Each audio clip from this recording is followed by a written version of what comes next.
boqolaal qorsho wada qabiya qaado waadigaale qalbi qooqan qoraan waxtarin qaado waadigaale qoys juma qayliya huruuf qaado waadigaale gabay dheer oo abshir faarax nuur bacadle uu tiriyey allaha u naxariistay ayuu ahaa erayeer yar oo maskaxdayda ku jiro aan ka xasuusto waxaa laga yaabaa inaa isleedihiin gabaygan iyo qaadka iyo videogan maxaa isu keenay marka hore marxuumkaas geeriyooday rabbi waxaan ooga baryaynaa qabrigiisa nuuriyo waa bacadle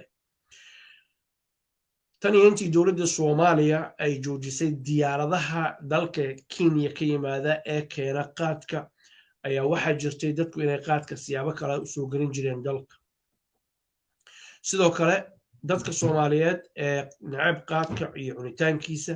iyo dhibaatooyinka uu leeyahay ayaa aad iyo aad ugu riyaaqay go'aankaas qaarna siyaasad ahaan bay dowladda u garab istaageen dagaalkaas ay khilaafka ka dhexeeya kenya iyo soomaaliya awgeed dadka qaarna waxay ahayn dadkii qaadka cuni jiray oo nacbaa laakiinse marba hadduu iska agyaallo naf iyo shaydaan ay ka adkaadeen oo aysan iska dayn karaynin laakiin markii la waayo waxay yidhaahdeen waa saan rabay oo roobna iigu daa'imay ahayn waa mahdi wax noocaas si kastaba ahaatee daawade waxaa dhacday waxaa jirta dalka ethoobiya laftigiisu inuu qaadka hareeriga la yidhahdo uu dhoofiyo inta badanna waxaa la ii sheegay anigu qaadka iyo xaaladihiisa lama socdo dabcan in dalka ethoobiya qaadka hareeriga uu keeno koonfurta soomaaliya inta badan aan laga cunin amase uusan soo gaarinin si kastaba ha ahaatee waxaa dhacday laba shaqsi in ay markaas ay qaadkaas ethoobiya laga keeno ayagu ay sharci u haystaan keligood inay keenaan arrintan waxaa ii sheegay dad qaadka inay ka ganacsadaan rabay oo ethoobiya inay ka keenaan oo laysinkii loo diiday waxa ayna ii sheegeen in labadan qof ay arrintan u xiran tahay ayaga keliyana ay ka ganacsadaan cid kalena aan loo ogolayn sidoo kale waxay ii sheegeen labadan shaqsi in ay awoodooda iyo saaxiibadooda dowladda ku jira ay u isticmaaleen dadkii siyaabaha kala qaadka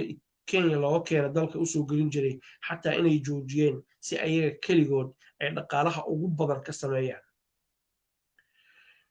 ayadoo tidaasu ay jirto ayaa waxaa hadlay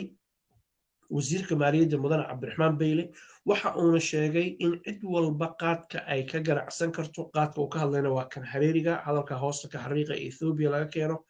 ayuu ka hadlayey hadalkiisana inaan si qalada loo fasiro laga fiican yahay markuu wasiirku hadlay waxa uu yidhi qaadkaas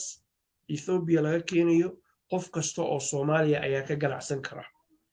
marka hadduu buuxiyo shuruudahan soo socda shuruudihii waxa uu ka dhigay sida tan inuu qofku canshuur bixiyo diyaaraddu inay qaad waddo uu xaqiijiyo dadka uu dowladda ku wargeliyo iyo inuu shati ama sharci ama laysan u haysto uu qaad ku keeno waana loo siman yahay cid walba ayaa doonan karta dadkan ila soo xiriiray waxa ay doonteen laysinkii waana loo diiday waxaana loogu diiday markaan weydiiyey maxaa laydinkugu diiday maadaama aad tihiin muwaadiniin soomaaliyeed waxay ii xaqiijiyeen dowladda dadkan labadan shaqsi oo dowladda ka agdhow in lagu naasnuujinayo arrintan cid kalena aan loo ogolayn dowladdu inay tidhahdaa masuqaan la dagaalamaynaa arrintaanuna ay ka garab socoto isma qabato wasiirka sidoo kale waxa uu sheegay in maxaa la yidhahdaa labada saxaafadeed yani uu qabtay labada midna su-aalo lagama weydiin wax dhiba maaha wax qariibana ma ahano dowladdu ama wasiiradu intaysa saxaafadeed qabtaan baan su-aalo la weydiinin dadkii wariyaashaan la xiriiray aan ku eri maxay ku dhacday inaad su-aalo weydiin weydeen shirkaa ka qayb qaatay waxayna ii xaqiijiyeen markay soo xaadireen in lagu yiri su-aalu kama furna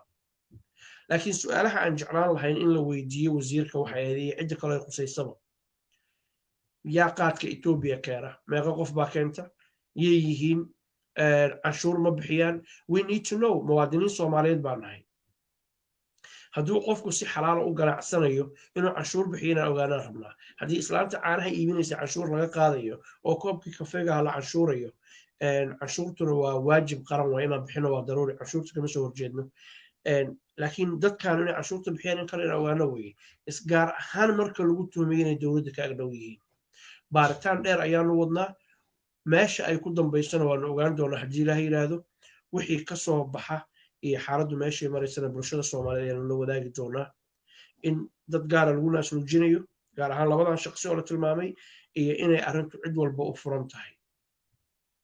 la iskuma heli karo in la yiraahdo cid walbay u furan tahay laakiin dadkii shatigii loo jeedo marka waxaan rabnaa inaan ogaano salka meesha ku hayso waxaana idinka ballan qaadayaa shakhsiyan ahaan cabdixafiid ahaan